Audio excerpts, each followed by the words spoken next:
আসসালামু আলাইকুম। হ্যালো বন্ধুরা, আমি আজকে যেখানে দাঁড়িয়েছি এটা হচ্ছে আমাদের মসজিদ, গড়েকান্দা আলাদিস জামে মসজিদ। এটার মসজিদের অনেক পরিবর্তন দেখতে পাচ্ছ, যেখানে অনেক সুন্দর টাইলস দিয়ে অনেক সুন্দর গেটআপ সেটআপ দিয়ে আমাদের মসজিদটা মানে তৈরি করা হয়েছে। কিন্তু এর পরিবেশ কিন্তু এখান থেকে বহু আগে কিন্তু এমন ছিল না। আগে কিন্তু ছিল টিনের ছাউনি বা নরমাল একটা মসজিদ, কিন্তু এখন এত সুন্দর করে তৈরি করা হয়েছে মসজিদটা মতো। তোমরা মসজিদের দৈর্ঘ্য বা আকৃতি আমরা ঘুরিয়ে দেখানোর চেষ্টা করছি।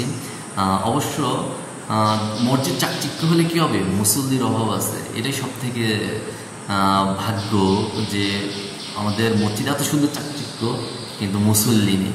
কিন্তু এটা কিন্তু বিগত আমরা দেখছি যে কোরআন হাদিসে আছে যে মসজিদ চাকচিক্য হবে কিন্তু মুসল্লি পাওয়া যাবে না, কিন্তু পরিস্থিতি এখন সেটা আমরা বাস্তবে দেখছি।